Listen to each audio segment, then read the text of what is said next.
నా పేరు రాట్నాల్ బాబు. I have been working as English school assistant, ZPHS Satranpadu, Eluru district. My intention is to introduce Braille script along with English grammar. For that purpose, I am working in the right direction. For the past several weeks, some videos have been presented. I would like to present this video based on the lesson from the diary of Anne Frank. From the diary of Anne Frank లో ఆమె dairy రాసేటప్పుడు ఉపయోగించిన పదాలు, అలానే వాళ్ళ teacher, maths teacher గురించి ఏం చెప్పిందో ఆ విషయాలన్నీ చాలామంది పిల్లలు చదివే ఉంటారు.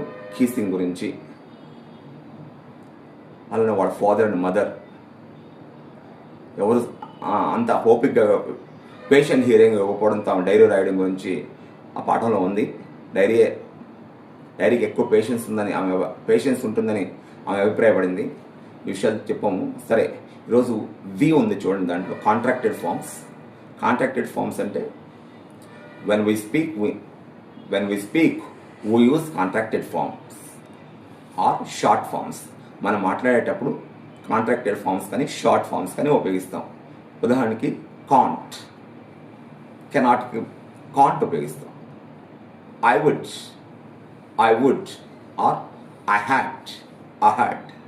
She's అనకన్నా she's. For she's. Notice that contracted forms are also written with an apostrophe. Apostrophe indicates something belongs to someone or something.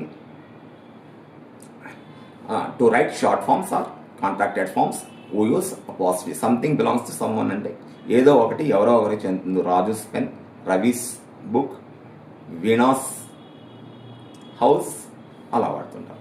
Apostrophe to show a shortening of the spelling of not, would or is, as in the above example. Writing a diary is like speaking to oneself. తనలో తను మాట్లాడుకోవడం లాంటిదే writing కూడా అని ఇక్కడ పుస్తకంలో చక్కటి description ఇచ్చారు. అందుకే writing a diary is like speaking to oneself. Place and often తరచుగా నవెల్స్లో కూడా అలానే రాస్తుంటా. Also have speech in written form. Speech in